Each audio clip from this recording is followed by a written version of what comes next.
como que você pode começar, se você nunca fez um relatório final de trabalho, como que você poderia ordenar suas ideias, né? Primeira coisa que eu acho que você tem que fazer quando você vai começar um relatório, vamos pensar que você está começando o seu trabalho.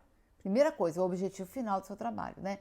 Olha lá, o que você vendeu na proposta. É sobre isso que você vai falar no seu relatório. É sobre isso que o seu trabalho é feito, né? Sobre isso que você está trabalhando. Na verdade, tipo assim, seu trabalho não deveria ser sobre outra coisa. Você não devia fazer outra coisa. O que você vendeu? Isso devia ser o começo do seu relatório. Tá, o relatório começa. Foi isso aqui que nós acordamos e é sobre isso aqui que eu estou falando. Foi isso que eu executei. Para trazer todo mundo para aterrissar. Ó, aqui. Isso foi o que nós combinamos na nossa proposta, isso aqui foi o que eu executei. Então, dentro disso, você vai listar as ações que você acordou no plano de trabalho, que é outra peça, né? Lembra que você começou com a proposta, depois você fez o plano de trabalho. É na sequência que você fez.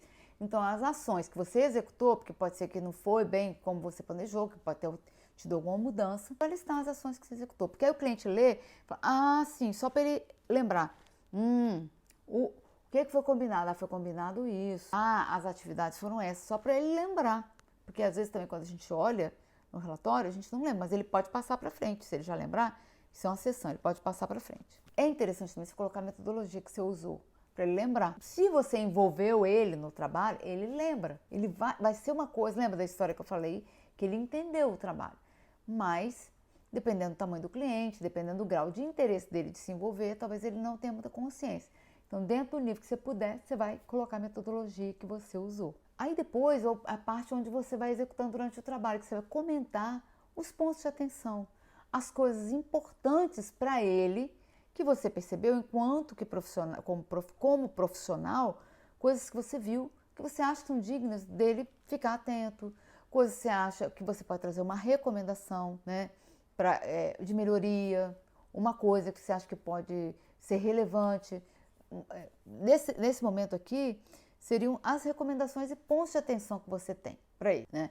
Que eu acho que seria, vamos dizer, o ponto que o cliente vai ter maior interesse. Normalmente, quando você faz o relatório, você já discutiu isso tudo com ele. Esse que é o ponto. Porque você não chega no relatório, e apresenta tudo para o cliente sem antes ter discutido tudo pessoalmente com as pessoas das áreas e com o cliente. Né? O correto, quando você vai fazer um relatório final, é você já ter discutido tudo. E às vezes você tem até o feedback das áreas para dizer, ó, eu discuti isso com a área tal, a área disse isso.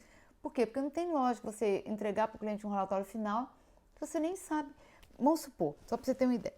Vamos supor que você entrou numa área e viu um sistema, estava com algum problema, o sistema não estava rodando bem. E a sua primeira impressão é que valeria a pena trocar o sistema. A sua primeira impressão. Se você vai recomendar isso, mas você não conversar com a área de TI, por exemplo, você pode passar vergonha com o cliente, porque o ideal é o quê? Você ir lá conversar com a área e falar, por que vocês estão usando esse sistema? Não valeria a pena trocar? Você vai com a recomendação primeiro na pessoa. Aí a pessoa pode dizer, olha, eu já conversei com o pessoal da área de TI, vamos chamar o pessoal da área de TI e vamos conversar. Por que não pode trocar? Aí às vezes você vai descobrir que o pessoal da área de TI está alegando que não é trocar, é atualizar, talvez tem que pagar uma taxa para atualizar esse sistema, que ele vai ficar bom. Então às vezes é mais discutir com as áreas, para esgotar as possibilidades, para você não chegar para o cliente com uma proposta de uma coisa que não faz sentido nenhum, entende? Nunca vai com uma recomendação sem discutir primeiro. E assim é básico, que você pode passar sem mó carão com o cliente, porque às vezes você vai com uma recomendação que não faz sentido nenhum. Que as pessoas das áreas que estão ali no dia a dia, às vezes já até pensaram nisso e vão te dar uma resposta, e às vezes construir as soluções juntos, e às vezes discutir, pode até acontecer de às vezes você ter uma recomendação que as pessoas não concordem nas áreas, por outros motivos. E você pode, enquanto profissional, entender que você continua achando que deveria ser feito, por alguma razão. Vamos supor que seja uma questão de segregação de função, que você acha que uma pessoa que faz os pagamentos não deveria ter acesso à senha do banco, vamos supor. Mas aí vamos dizer que o dono da empresa ache que não tem como. Você pode colocar no relatório, mesmo eu entendendo que vocês consideram que não tem como, eu considero que é uma falha de segurança, que deveriam ser duas pessoas diferentes. Vamos dizer que você, como consultor, você pode entender que haja um risco, que existe um risco ali naquela conduta e que você acha que eles deveriam avaliar. Você pode colocar isso, né? Mesmo que o cliente, em princípio, considere que não. A princípio ele pode falar, não, eu acho que isso não é viável no momento, é um direito dele. Mas se amanhã tiver um problema com fraude ali, ele vai lembrar que você sugeriu. Então, assim, tudo isso vai do seu feeling, né?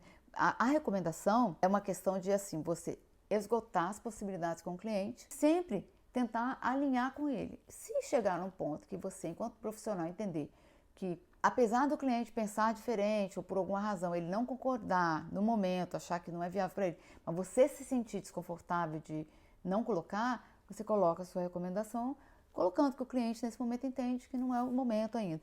Mas sempre coloque suas recomendações, né, para que fique ali registrado, porque às vezes o tempo passa e o próprio cliente depois vai relembrar e vai revisitar e pode pensar, agora é o momento dessa recomendação lá de trás. O seu relatório sempre vai ter muito valor para o cliente, porque mesmo lá na frente ele pode voltar e aproveitar aquelas informações.